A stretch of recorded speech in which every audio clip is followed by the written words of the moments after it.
everyone, this is Preeti on your YouTube channel Commerce Bharti, and I am here with business correspondence and reporting. In our last class we have discussed how to enhance vocabulary, and in today's class we will learn comprehension passage. So let's start guys.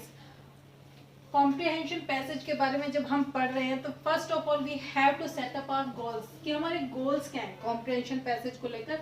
तो सबसे पहले मैंने लिखा है to enable learners, हमारे जो learners हैं to read and understand given text of varied length. मतलब क्या हुआ कि हमारे पास जो पैसेज मिलते हैं वो बहुत ज्यादा लेंथी होते हैं, उसके अंदर हमारे जो लर्नर्स हैं वो कैसे रीड करते हैं, कैसे अंडरस्टैंड करते हैं उस टेक्स्ट को जो इतने लेंथी फॉर्म में दिया गया है। फिर सेकंड क्या है, to apply the skills and strategies of successful reader. एक रीडर जो होता है उसकी कौन कौन सी स्किल्स होती हैं जब वो पढ़ता है किसी कॉम्प्रिहेंशन को, और कौन कौन सी स्ट्रेटेजीज वो यूज करता है, वो एक लर्नर को सिखाई जाती है। उसके बाद है read the information critically. Critically means क्या है कि हम कैसे उसको इवेलुएट करते हैं, कैसे उसको एनालाइज करते हैं कि कंप्लीट पैसेज जो उसकी फॉर्म क्या है, वो किस वे में किस पर्पज में कहा गया है।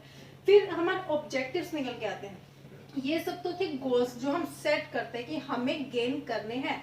फिर हमारे आते हैं ऑब्जेक्टिव्स की जैसे जैसे हम कॉम्प्रिहेंशन पैसेज के बारे में बताएंगे, सीखेंगे, समझेंगे, तो हमें उससे रिगार्डिंग हमारे कौन कौन से एम्स जो है, कौन कौन सी प्रोसेस जो हमें फिक्स करनी है। सबसे पहले skim to get a general idea, meaning and theme of text. Skim का मतलब क्या होता है कि आपको एक कंप्लीटली जो आपका पूरा का पूरा पैसेज है उसके अंदर से आपको निकालना है कि आप कैसे कंप्लीटली एक मेन आइडिया निकालोगे, एक पर्टिकुलर हेडिंग टाइटल निकालोगे। वो होता है स्कीमिंग करना, कि आप जनरल आइडिया जो है पूरे के पूरे पैसेज का वो क्या निकालते हो। उसके बाद है स्कैन फॉर डिटेल्स।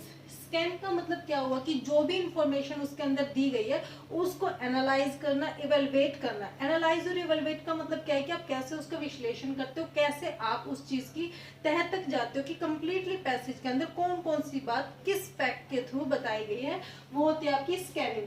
फिर है डेवलप रीडिंग स्पीड। अब इसके अंदर क्या है कि जब मैं इसको पढ़ रही हूँ तो मेरे अंदर एक रीडिंग स्किल है कि मैं उसको सही ढंग से पढ़ रही हूँ, किस स्पीड में पढ़ रही हूँ। अगर मैं इसको बहुत जल्दी जल्दी और फ्लुएंटली पढ़ती हूँ तो वो कहीं ना कहीं हमें क्या लगेगा कि ये खोज पोच हो जाएगा, हम समझ नहीं पाएंगे कि हम क्या कहना चाहते हैं और क्या समझाना चाहते हैं। लेकिन एक बेसिक रीडिंग जो होती है कॉम्प्रिहेंशन पैसेज को जब हम पढ़ते हैं उसकी एक बेसिक रीडिंग रखते हैं तो हमें उसका आइडिया भी निकल कर आता है और हम जो डिटेल्स दी गई है उनको भी कहीं ना कहीं स्किम कर पाते हैं, स्कैन कर पाते हैं। फिर है आपका बिल्ड वोकैबुलरी। वोकैबुलरी मतलब क्या हुआ कि आपका जो शब्द कोश है, एक पूरे पैसेज को पढ़ते हो उसके अंदर बहुत सारे टफ वर्ड्स भी आते हैं जिनके बारे में हमें पूरी तरह से नॉलेज नहीं होती, बट डे टू डे जब हम रीडिंग करते हैं, कॉम्प्रिहेंशन पैसेज करते हैं, तो उनको करने से हमारे अंदर जो हमारी वोकैब भी एनहांस होती है, बढ़ती है, क्योंकि हम फिर उनका मीनिंग फाइंड आउट करने की कोशिश करते हैं। फिर आता है infer meanings of unfamiliar words from the context की जब हम पढ़ रहे हैं वोकैबुलरी मैंने कहा कि इंक्रीज होगी, इसके साथ ही साथ अनफेमिलियर वर्ड्स कौन से हो जाएंगे जिनके बारे में हम परिचित नहीं है। जस्ट लाइक कि हेल्पिंग वर्ब्स है मेन वर्ब्स, उनके बारे में हमें पता होता है कि ये वर्ब है, लेकिन उसके साथ ही कुछ अनफेमिलियर वर्ड्स भी होते हैं जो हमने शायद कभी नहीं सुने होते। तो उन वर्ड्स को भी इनफर मीनिंग हम धीरे धीरे कॉन्टेक्स्ट को पढ़ते हुए अपने आप से एक मीनिंग देना सीख जाते हैं कि हमने पूरा पैसेज पढ़ा। जस्ट लाइक कि मैं एक एग्जांपल देती हूँ कि हमने पूरा पैसेज पढ़ा जो पूरी तरह से पैसेज बता रहे हैं कि बुक्स के बारे में है, कि कौन कौन सी बुक्स है, कैसी बुक्स है, कौन सी बुक बेनिफिशियल है, वो इस तरीके से बता रहा हूँ। बीच में कोई टिपिकल वर्ड अगर आ जाता है तो हम कहीं ना कहीं ऑटोमेटिकली उसको कंप्रिहेंशन में रीड करते हुए उसको एक दूसरे के साथ कनेक्ट करते हुए उसका मीनिंग निकाल लेते हैं। फिर आते हैं differentiate between main ideas and specific details. इसके अंदर क्या है, जब हम कंप्रिहेंशन चेक या कंप्रिहेंशन पैसेज पढ़ते हैं उसके अंदर हमें जो मेन आइडियाज है, मेन हेडिंग्स है, और जो स्पेसिफिक डिटेल्स उसके बारे में एक्सप्लेन करने वाली डिटेल्स है, उन दोनों के बीच में डिफरेंशिएट करना भी आ जाता है। फिर है be able to understand the difference between facts and opinions. मतलब जब हम पैसेज को पढ़ते हैं तो कहीं ना कहीं जो चीज़ हमें क्लियर होती है वो क्या क्लियर होती है कि एग्जैक्टली हमारे पैसेज के अंदर क्या चीज़ पूछी गई है, मतलब फैक्ट्स क्या दिए गए हैं, और उसके साथ में ओपिनियंस। जब हम उसको पढ़ते हैं तो कहीं ना कहीं हम खुद की भी ओपिनियन रखते हैं कि नहीं, इस पैसेज के अंदर ये पूछा गया है या ये कहा गया है, वहाँ पे हमारी ओपिनियन भी आती है। तो हमें इन चीज़ों के अंदर जो डिफ्रेंशिएट करना पड़ता है कि फैक्ट क्या है और ओपिनियन, और हम सोचते क्या है उन बातों के बारे में। फिर है identify authors tone and purpose. जब हम पैसेज को पढ़ते हैं तो कहीं ना कहीं हमारे दिमाग में क्या बात आती है कि हमारा जो ऑथर है वो क्या लिखना चाहता है, वो उसने क्रिटिकली बोला हुआ है, कुछ किसी के ऊपर कमेंट किया हुआ है, या फिर उसने कोई पर्पस इसके पीछे रखा हुआ, वो चीज़ इंटेंशन जो है वो हम समझ पाते हैं। फिर आता है हमारा develop ability to infer, predict, analyse, evaluate content in text. इसका मतलब क्या हुआ कि एबिलिटी हमारे अंदर डेवलप होती है। इन्फर मतलब हम खुद से कोई मीनिंग दे सकते हैं।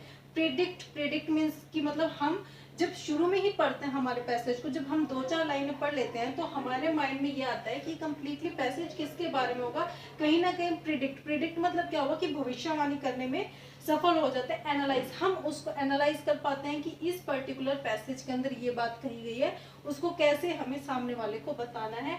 एंड इवेलुएट, और फिर फाइनली उसका कंप्लीटली कंक्लूजन फॉर्म जो है, हम निष्कर्ष निकालकर उस कंटेंट की जो कि टेक्स्ट में दिया गया है उसको हम इवेलुएट करके कंक्लूजन फॉर्म में निकाल सकते हैं। अब आगे हम करेंगे strategy for attempting comprehension passage. अब हमें कॉम्प्रिहेंशन पैसेज जब करेंगे तो हमें कौन कौन सी स्ट्रेटेजीज को फॉलो करना पड़ेगा ताकि हमारा जो पैसेज है वो कॉम्प्रिहेंशन वो सही ढंग से हो जाए। कॉम्प्रिहेंशन मतलब ही क्या हो गया कि आपको रीडिंग करनी है कॉम्प्रिहेंसिव, मतलब सूझबूझ वाली, अंडरस्टैंडिंग वाली। तो अब आप उसको कैसे करोगे, उसके लिए कुछ स्ट्रेटेजीज हैं। सबसे पहले क्या है, understandable reading of main idea. मतलब क्या है कि आपको अंडरस्टैंडेबल रीडिंग करनी है। आपको 2 बार जो है अपने पैसेज की रीडिंग करनी है, जिसके अंदर आपको उसकी एक अंडरस्टैंडिंग निकल के आएगी कि फाइनली ये जो पैसेज है इसके अंदर मेन आइडिया क्या है, क्या उसकी एक कंक्लूजिंग फॉर्म है। तो उस चीज के लिए आपको क्या करना पड़ेगा, आपको 2 टाइम रीडिंग करनी है, वो भी अंडरस्टैंडेबल रीडिंग आपको करनी है। फिर है आपको advisable to underline the main points, identifying keywords and statements. आपको क्या करना है, आपको एक एडवाइस दी जा रही है, मतलब आपको एक जो हमारी स्ट्रेटेजीज है उसमें सेकंड पॉइंट जो हम देखेंगे वो क्या है कि आपको एडवाइस दी जा रही है कि आपके जो मेन पॉइंट्स हैं, या फिर आपको कीवर्ड्स मतलब कौन से हो गए, वो वर्ड्स जो आपको थोड़े से सुनने में कम आए हैं, अनफेमिलियर वर्ड्स हैं, उन वर्ड्स को, और जो मेन स्टेटमेंट्स है उनको आप अंडरलाइन कर लो। जस्ट लाइक कि मैं अब इस पैसेज को, ये यहाँ पे लिखी हुई स्ट्रेटेजीज हैं, इनको जब मैं आपको बता रही हूँ तो जो मुझे मेन लग रहा है मैं उसको अंडरलाइन कर रही हूँ। तो उसी तरह से आप भी जब कोई कॉम्प्रिहेंशन पैसेज पढ़ें तो आपको उन वर्ड्स को, उन पॉइंट्स को अंडरलाइन करना है जो आपको लगता है कि ये आगे चल के आपके लिए यूजफुल हो सकते हैं।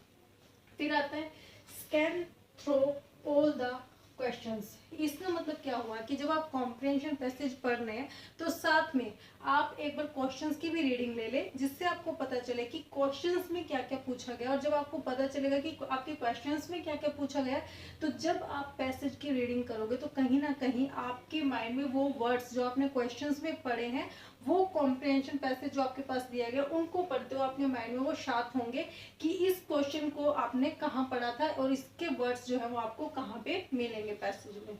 फिर आता है underline the details information asked for in the questions. वही बात आ गई जो मैंने आपको बताई कि यहाँ पे आपको क्या करना है, यहाँ पर आपको क्वेश्चंस को स्कैन करना है, रीड करना है, उसके बाद अंडरलाइन डिटेल्स। फिर आपको क्वेश्चंस में भी अंडरलाइन करना है उस डिटेल्स को, उस इंफॉर्मेशन को जो क्वेश्चंस में पूछी गई है। किस लिए, अवॉइड मिस इंटरप्रिटेशन, ताकि आप जब कॉम्प्रिहेंशन पैसेज से आंसर दो तो आप किसी भी तरह की गलत इंटरप्रिटेशन ना कर पाओ, आपको ये ना लगे कि अरे ये वर्ड जो है क्वेश्चन में उसमें भी पूछा गया था, वहां पर भी पूछा गया था। तो इसलिए आप क्वेश्चंस के जो कीवर्ड्स हैं उनको भी अंडरलाइन करें, और उसको फिर जब पैसेज में पढ़ें तो आप वहां पे भी स्कैन करें, वहां पर भी आप उसको अंडरलाइन करें। फिर है आपका read the passage.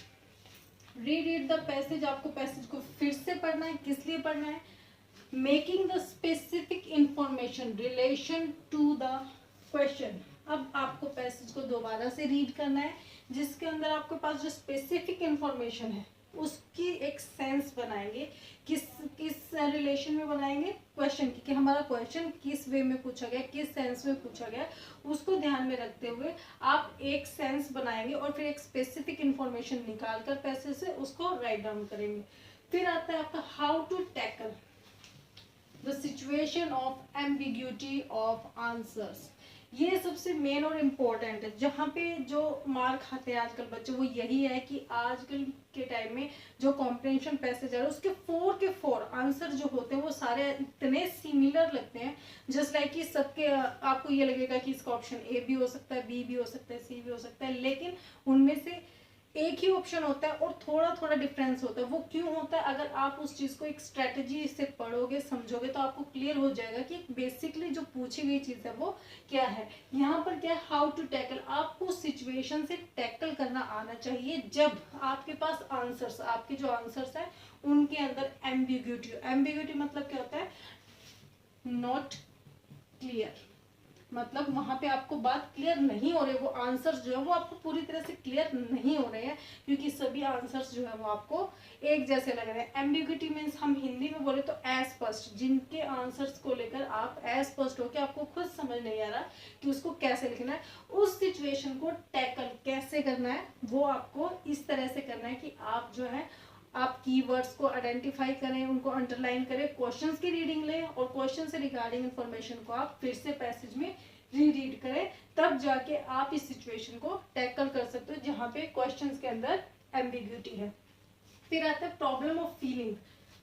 Problem of feeling, none of the given choice answer the questions. अब आपकी जो फीलिंग है वही की जो प्रॉब्लम आपके अंदर क्या आती है कि आपको लगता है कि ये आंसर भी सही होगा, मल्टीपल चॉइस क्वेश्चंस में ये जो है ज्यादा प्रॉब्लम आती है। अगर आपको पैसेज के अंदर क्वेश्चन का आंसर मेक करना है then there is no problem. लेकिन प्रॉब्लम कहाँ आ रही है आजकल जनरली, क्योंकि सब कुछ जो ऑब्जेक्टिव हो गया है और आपके जो OMR होता है, सब कुछ जो भी होता है, तो वहां पर आपके पास क्या आता है, आपको चॉइस बेस्ड आंसर देने होते हैं। वहां पर ज्यादा क्या हो जाती है कि आपकी फीलिंग्स जो है वो ज्यादा स्ट्रॉन्ग हो जाती है कि इसका आंसर ये हो सकता है, ये भी हो सकता है। तो उस केस में आपको क्या करना है कि उस प्रॉब्लम को टैकल करने के लिए आपको कॉम्प्रिहेंसिव रीडिंग फिर से लेनी पड़ती है आपके पैसेज की।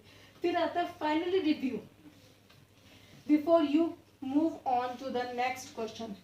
जब भी आप किसी क्वेश्चन का जवाब दे तो आपको एक बात हमेशा ध्यान रखनी है कि जैसे ही आप नेक्स्ट क्वेश्चन की तरफ मुड़ रहे हो उससे पहले आपको जो आपका लास्ट क्वेश्चन है जो आपने अभी हाल फिलहाल में अटेम्प्ट किया है, आप उसके लिए एक बार फिर से रिव्यू देखेंगे, उस क्वेश्चन को पढ़ेंगे और उसके बाद फिर से आप पैसेज को एक बार रीड आउट करके उसको फाइनली करने के बाद अपना आंसर देंगे। ओके गाइज, अब हम देखेंगे, हमने किया कि स्ट्रेटेजीज कैसे हो रही हैं कॉम्प्रिहेंशन पैसेज के अंदर। अब हम देखेंगे टाइप्स ऑफ क्वेश्चंस कि कॉम्प्रिहेंशन पैसेज के अंदर जो हमें क्वेश्चंस मिलते हैं उनके कौन कौन से टाइप्स हैं। तो ये हमारे जो ब्लूम टैक्सोनॉमी है,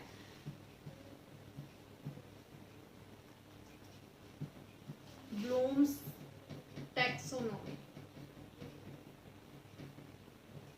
इन्होंने अपना मॉडल दिया था जो कि काम करता था लर्निंग स्किल्स के ऊपर, कि हमारे जो लर्नर्स हैं या हमारे कॉम्प्रिहेंसिव रीडर्स हैं वो कैसे इसके ऊपर अपना काम करेंगे। ये ब्लूम्स टैक्सोनॉमी थी और ब्लूम बेसिकली जो थे वो एक एजुकेशनिस्ट साइकोलॉजिस्ट थे जिन्होंने अपने अकॉर्डिंग एक मॉडल दिया था। और इसको कैसे क्लैरिफाई किया था उन्होंने, इसके थ्रू किया था कि ये जो एक मॉडल हमारा जा रहा है ये हायर टू लोअर तक जा रहा है। सबसे पहले हमारे पास क्या है, क्रिएट।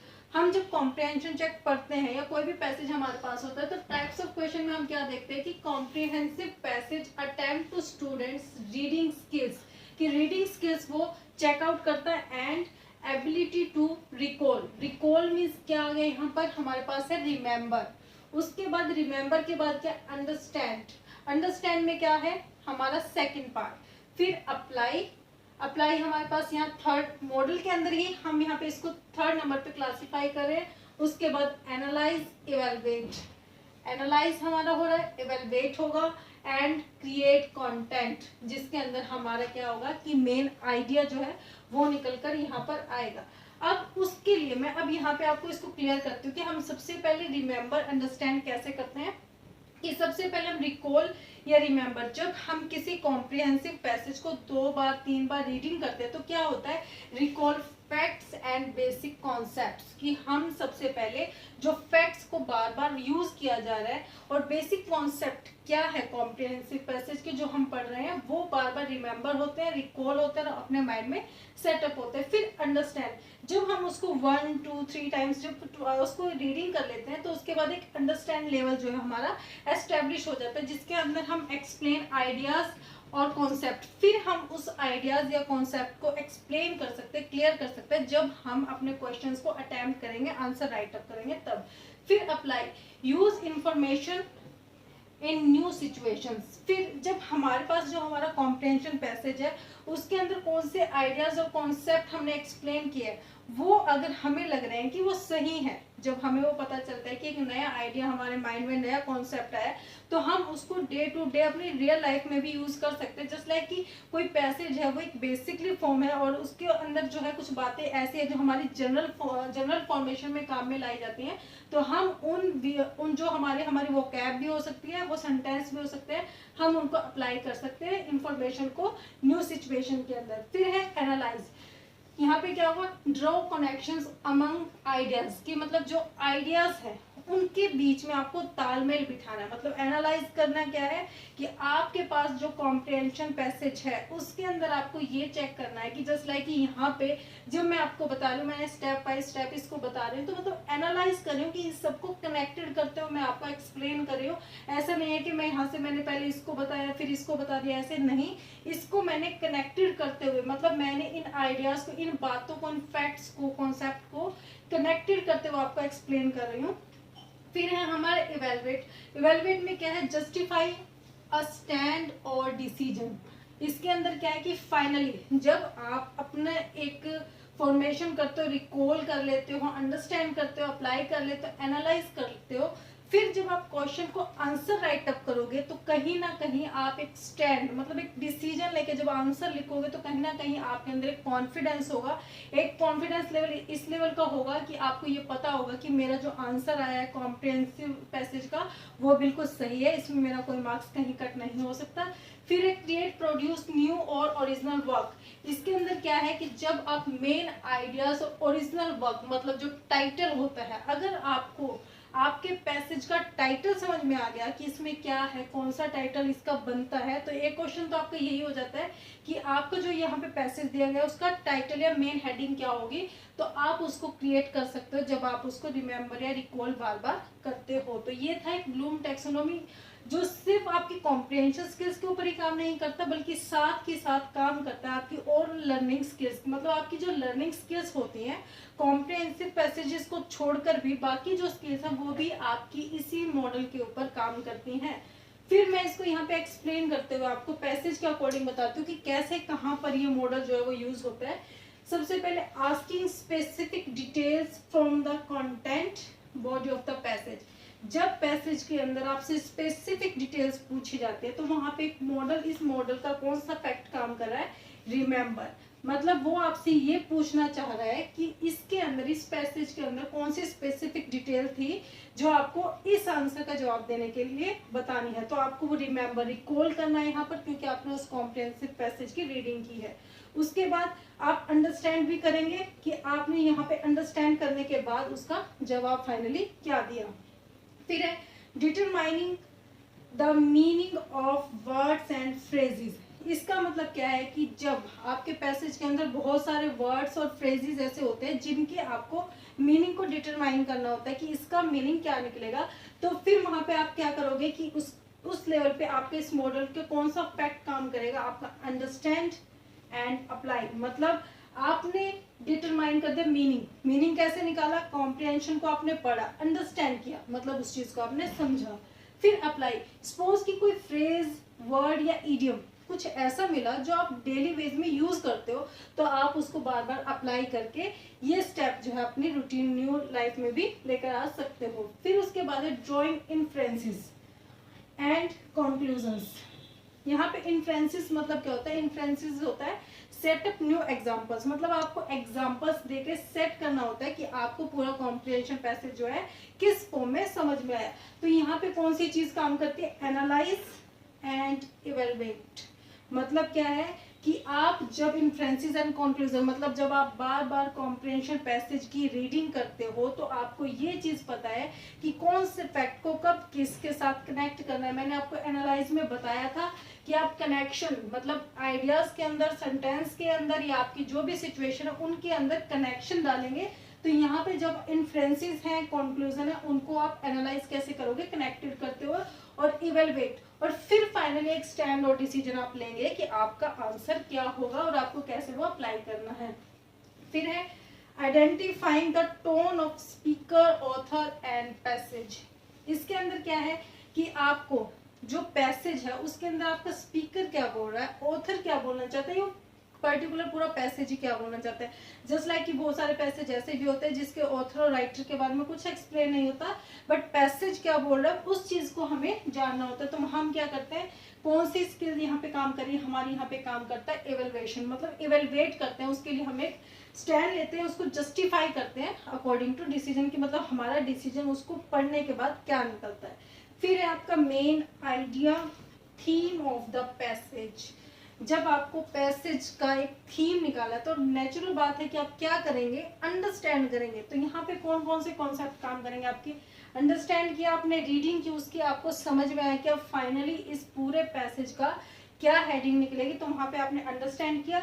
फिर अप्लाई, जस्ट लाइक कि बुक से रिगार्डिंग कोई पैसेज दिया गया है, आपको समझ में आ गया कि ये जो टॉपिक चल रहा है कंप्लीटली बुक के रिगार्डिंग चल रहा है, तो आपने क्या किया? अंडरस्टैंड, उसको पढ़ लिया।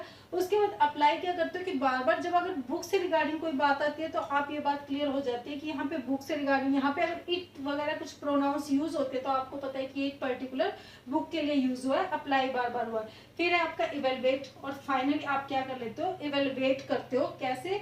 कि आपके पास मेन आइडिया, थीम क्या था, फाइनली आप उसको जज या डिसीजन अपना दे देते हो। फिर है suitable title for the passage, understand, evaluate and create. इसके अंदर सीधी सी बात क्या आई आपके पास कि जब आप अपने पैसेज को पढ़ते हो, अंडरस्टैंड करते हो, तो कहीं ना कहीं आपको ये चीज समझ में आएगी कि फाइनली समझने के बाद आपने कैसे उसका एवेलुएट किया, कैसे एक डिसीजन दिया और कैसे उसका एक स्टैंड लिया, and finally you will create the main theme और आइडिया ऑफ दैट पैसेज। तो आपको यहाँ पे फाइनली लास्ट में कोई दिक्कत नहीं आएगी जब आप उसका पूरे के पूरे पैसेज का एक न्यू और ओरिजिनल वर्क का एक थीम क्रिएट कर पाओगे। तो अब कॉम्प्रिहेंशन पैसेज का मैंने बताया, ब्लूम टैक्सोनॉमी के बारे में। अब मैं बताती हूँ कि टिप्स आपको कैसे अपनी कॉम्प्रिहेंसिव रीडिंग को इम्प्रूव करना चाहिए। सबसे पहले मैं बता रही हूँ टिप्स क्या है। Take a break after about half an hour. हर आधे घंटे के बाद जब आप रीडिंग करते हो तो आप ब्रेक लेंगे, कि आपको मतलब रूटीन में रेगुलर नहीं पढ़ना है। आधा घंटा 30 मिनट्स बहुत होते हैं, आप 30 मिनट्स तक पढ़ो और उसके बाद एक ब्रेक लो। उसके बाद है practising in a place that is quite with no distractions. मतलब आप ऐसी जगह पर बैठकर आपको कॉम्प्रिहेंसिव रीडिंग करनी है जहां पर आप बिल्कुल शांत माहौल में हो, किसी भी तरह की कोई डिस्ट्रैक्शंस ना हो, जहां पर प्रॉपर लाइट हो, जहां पर आपको एक वेंटिलेटेड, जहां काफ़ी हवादार रूम हो, मतलब कुछ भी हो जहां पर आपको पूरी तरह से एक सहूलियत मिले, सुविधाएं मिले, जहां पे कोई भी डिस्ट्रैक्शंस, कोई भी आवाज़, नॉइस ना ज़्यादा आती हो। फिर do not change the text you are reading too often. आप जब भी रीडिंग करें तो उस टेक्स्ट को चेंज मत करें, क्योंकि जब आप रीडिंग कर रहे हो तो आप बार बार जिसको पढ़ चुके हो ना, आप उसको ये कोशिश मत करो कि हम इसको चेंज कर देते, नहीं, उस टेक्स्ट को भी आप पढ़ो।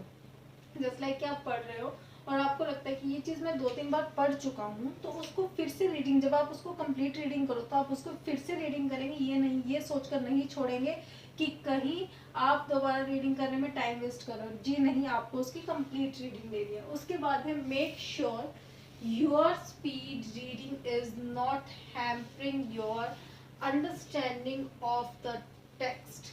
एक बात ध्यान रखने की, आपकी जो रीडिंग स्पीड है वो आपकी जो टेक्स्ट के लिए अंडरस्टैंडिंग है उसको हैम्परिंग, उसको गलत ना करें। हैम्परिंग मतलब क्या होता है कि कोई किसी भी तरह की गड़बड़ ना करे, कि आपने उसके लिए एक अच्छी अंडरस्टैंडिंग, एक अच्छी सूझबूझ से आपने उसकी एक रीडिंग ले ली, आप उसको समझ चुके हो, लेकिन उसके बाद अगर आपको लगता है कि आपने बहुत स्पीडली रीडिंग ली, बहुत जल्दी से रीडिंग ली और आप उस चीज़ को समझ रहे हो, लेकिन आपने बहुत तेज स्पीड से अगर वो पढ़ा तो वो गड़बड़ हो जाएगी, कि आप जो उस पैसेज के अंदर बोलना चाहता है, ऑथर जो बोलना चाहता है, उसको कहीं ना कहीं अंडरस्टैंड नहीं कर पाओगे।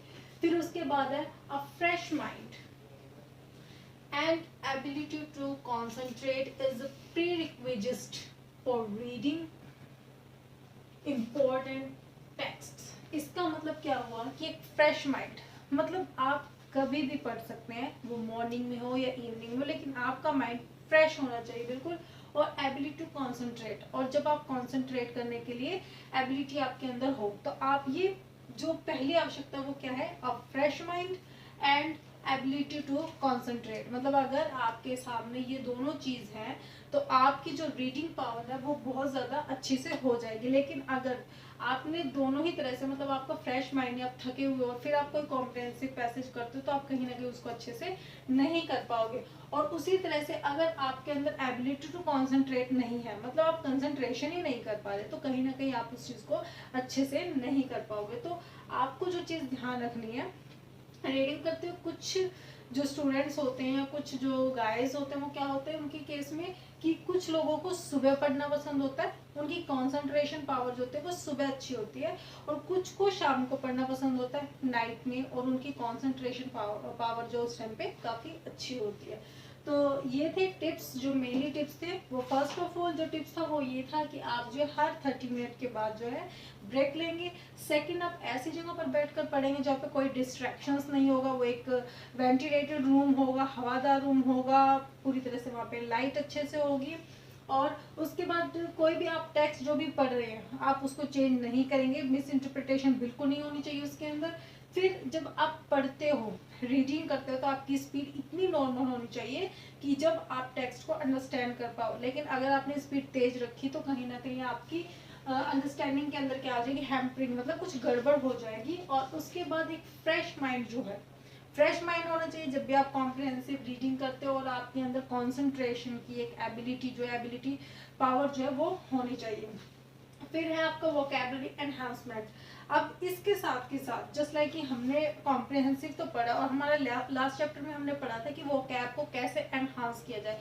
तो कॉम्प्रिहेंसिव पैसेज जो होते हैं वो कहीं ना कहीं आपकी वोकैब को कैसे एनहांस करते हैं, कैसे बढ़ाते हैं, वो देखेंगे। कि सबसे पहले आपका रीडिंग एक्सटेंसिवली, इसके अंदर क्या है, जब आप रीडिंग एक्सटेंसिवली पूरी कंप्लीटली होल फॉर्म में रीड करते हो, तो expose you are to a wide range of vocabulary. जब आप किसी पैसेज को पढ़ते हो तो आप बहुत सारी वोकैब से रिलेट करते हो, आप उससे बहुत ज़्यादा एक्सपोज जुड़ते हो, आपको पता चलता है कि कौन कौन से वर्ड्स जो यहाँ पर यूज़ किए गए हैं।